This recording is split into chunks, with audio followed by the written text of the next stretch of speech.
I am Kim, and I am a certified Anusara yoga teacher.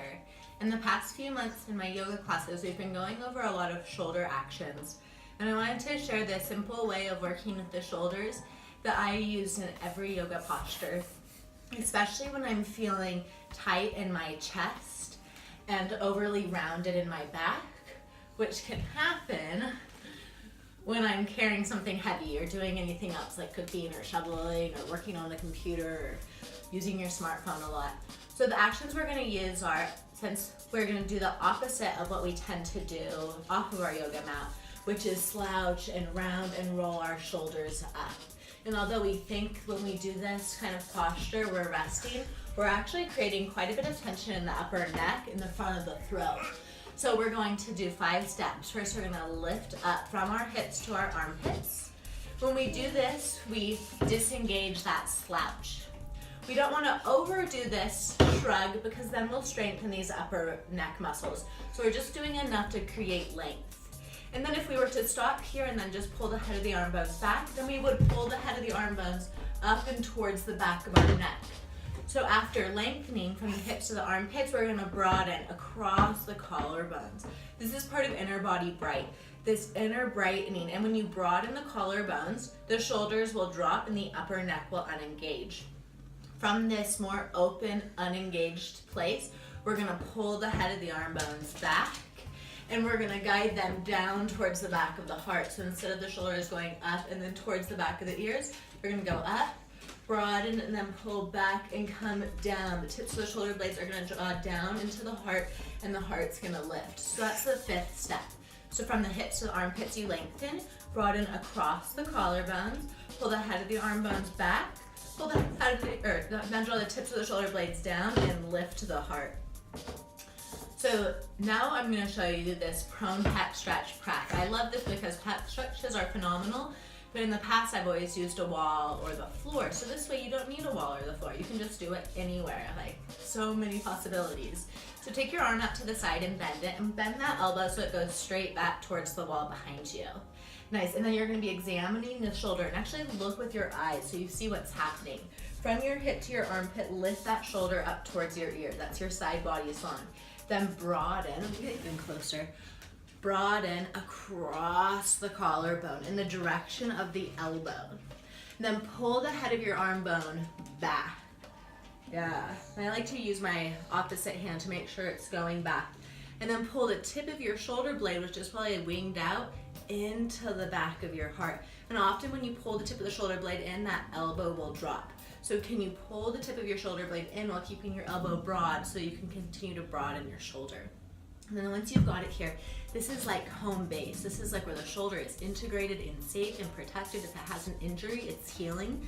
And then if you're gonna do any kind of arm balance, it's not gonna get injured because it's really integrated. So now from this place, I'm gonna grab the underside of my ribs and I'm gonna twist away. And it doesn't have to be a huge movement. The shoulder's kind of stuck for me, a little injured. So I don't move a ton, but I can feel so much stuff happening. We'll do it on the other side really briefly.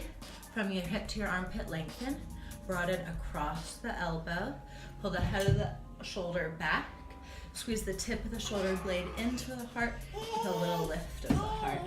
And then grab the underside of the ribs and pull away. Nice, now I'm gonna keep pulling away, but I'm gonna use this hand as if it was on the floor. And I'm gonna push into this hand isometrically as if there was a floor or wall here so that I can twist my body away from that shoulder. It still isn't moving, the elbow's still lifted. Right. Now you can do that same thing on a wall. My elbow points towards the middle of the room. I lengthen from my hip to my armpit. I broaden across the elbow. I squeeze the head of the arm bone back. And I squeeze the tip of the shoulder blade into the heart. And when you do that really good shoulder alignment, you'll naturally twist towards the shoulder. Now keep your shoulder there and twist away from your shoulder. Turn your feet away from your shoulder and use your opposite hand on the wall to push, turning everything away from that shoulder. And then you can also do the same thing on the floor. So lengthen, broaden, pull that head of the arm bone up, squeeze the tip of the shoulder blade into the back of the heart, keep the elbow lifting. And I'm gonna roll over onto the outer edge of my hip. People will come too high or they'll go too low. Come to your shoulders in line with your elbow. Keep that elbow, your shoulder back. Keep it in that home place where healing happens. And then use your opposite hand to twist you away from your shoulder. And then there's some other stuff once we get really good shoulders that we add on to like the head and the neck, but those are just more refinements. And I wanted to show you how you can add these into your yoga postures. So we've been working on turning away from a shoulder that's really well integrated. So I'd modified Parsva Konasana. I come here and a lot of people will like turn their shoulder and like reach their arm. And this is all turned and like up in their neck. The shoulder looks so weird. If you don't know, it looks weird. So we look and we train our eye. Oh, that looks really weird. And it creates more stress and tension. And like, oh, that looks healthy and brings more beauty and magic into my life. So I'm gonna lengthen from my hip to my armpit.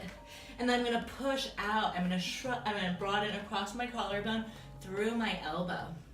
And that's gonna give me that spaciousness, and I'm engaging from the neck. Then I'm gonna squeeze the head of the arm bone back, and I'm gonna curl that tip of the shoulder blade into the back of my heart, and that will turn me naturally to the shoulder. And then I'm gonna twist up and stretch my top arm over. You can also do this with the hand on the floor. Lengthen, broaden, squeeze, and pull into the heart, and then stretch out. Could do this in Trikonasana. Sorry, you can't see my lower hand. It's like there, lengthen, broaden, pull the head of the arm bone back into your heart, twist up. I also, do this in the high runner's lunge. Twist, so I'm gonna lunge. My hand lengthen, broaden, push through your hand. Pull that head of the arm bone into the back of the heart, or head of the arm bone back, tip of the shoulder blade into the back of the heart and stretch. You can do this in side crow, right? So twisting away from that shoulder. So really, you can take this as simply as you need. You can do it sitting at your desk with no props. You can do it on the wall, on the floor, and in any yoga posture. You can do them both at the same time. Again, a handstand. So if you have any questions, please let me know. If this was helpful to you or clarified anything that you've been working on, please let me know.